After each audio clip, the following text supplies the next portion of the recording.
करतो, माझ्या भागवतामध्ये ग्राहक जागृती करतो, 15-20 मिनिटं मी देतो त्यासाठी, कारण आम्हाला तर त्याचं पाकिट मिळतच आहे ना.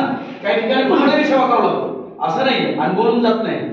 पण तिथेही ग्राहक म्हणजे ऐकणारे लोक तिथं असंख्य असतात, हजारोची संख्या असते. एक 15 मिनिटं बोललो तर हे जनहिताचं काम आहे, समाजाचं काम आहे.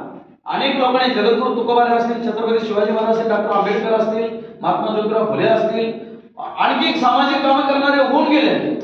त्यांनी स्वतःच काही 5 पत्राचं घर कुठं बांधून ठेवलंय का? आंबेडकराचं घर कुठं दिसतंय का?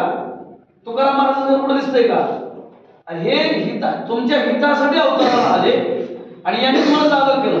हाच मुद्दा धरून या राजकीय लोकांनी सुद्धा हा ग्राहक कायदा आणलेला आहे.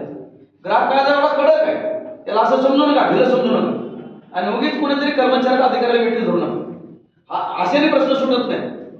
तुम्ही सामुच्चारण, आता मी मागं आमचे शेवळे साहेब होते, साहेब आम्ही एमएससीबीची आणि ग्राहकाची मीटिंग घेतली. एमएससीबीच्या भागामध्ये अनेक लोकांच्या तक्रारी होत्या, आणि ग्राहक तरी चांगलं का, ग्राहक चोरून मीटर घेतो, लाईट घेतो, त्याच्यामध्ये मी आलो काय.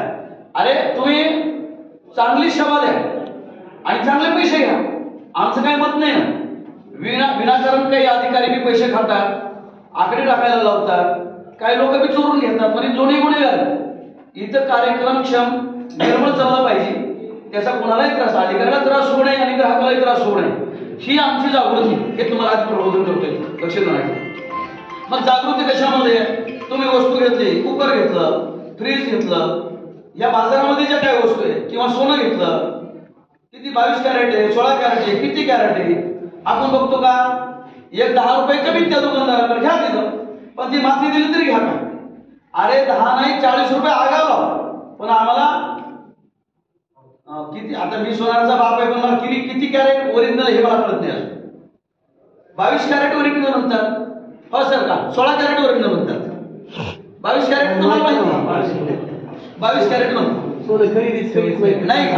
आता त्याला लागेल, आता काही ते स्वस्त राहिले काय. आणि मला हे सांगायचंय, आपण कोणतीही वस्तू खरेदी करताना आपण डोळसपणे करा काय. असं तर एखादी ओरिजिनल बाजारामध्ये ओरिजिनल एखादी वस्तू आहे आणि ही डुप्लिकेट आहे एखादी, समजा दुसरी, याचा भाव कमी, हा बी फुलच आहे, याच्या विचार आपण करत नाही. मग ती स्वस्त आहे का? मग ती जातीची, मग 4 पैसे आगाव जाऊ द्या, त्याच्याकडून पक्की पावती घ्या, त्याची गॅरंटी घ्या, त्याची वॉरंटी घ्या. आमची तळमळ कशासाठी काय? इथं 5 ला अर्धा कप चहा तर पितो, नाही काय आम्हाला इथं पाकिट मिळतंय का, मानधन मिळतंय? एवढ्या मोठ्या साधू संतांना, समाज कार्यकर्त्यांनी एवढं मोठं कार्य त्यांनी केलं, आपण थोडंसं नाही केलं का हरकत आहे? एक 15 वर्षाने 24 डिसेंबर 2 मीटिंग आमच्या असतात, आम्ही तळमळीत ते घ्यायला होतो साहेबाला, त्यांचाही वरतून पत्र येते, त्यांचाही विषय असतो त्याच्यामध्ये. म्हणून आपण सर्वप्रथम फसल्या जाऊ नये. समजा आपण फसल्या गेलोच आणि आपल्याबद्दल ओरिजिनल पावती असतील, आपल्याकडे काही पुरावा असेल, तर आपल्याला यांच्या माध्यमातून, तहसीलदार साहेबांच्या माध्यमातून किंवा तालुका कृषी अधिकाऱ्याच्या माध्यमातून, जे तुमचं क्षेत्र असेल, ज्या गोष्टीमध्ये तुम्ही फसलात, ब्याण्यामध्ये फसलात, तर तालुका कृषी अधिकारी आहेत, जिल्हा कृषी अधिकारी आहेत, त्यांच्या माध्यमातून कंपनीपर्यंत जाऊन तुमची मानसिकता, त्रास, याच्या उपर तुमचं बयान, याच्या उपर 9 गोळ्याला खर्च. एक विषय सांगतो, आमच्या मुंबईच्या मीटिंगमध्ये विषय झाला, आमच्या मित्रांनी सांगितलं होतं, एक नाशिकचा एक मोठा शेतकरी आहे, त्यांनी अंगुराचा बाग लावला आणि अंगुराच्या बागावर ते औषधांना फवारण्यास ती फवारलं, सगळा बाग करपून गेला, ते तर आळ्या तर म्हणूनच गेले.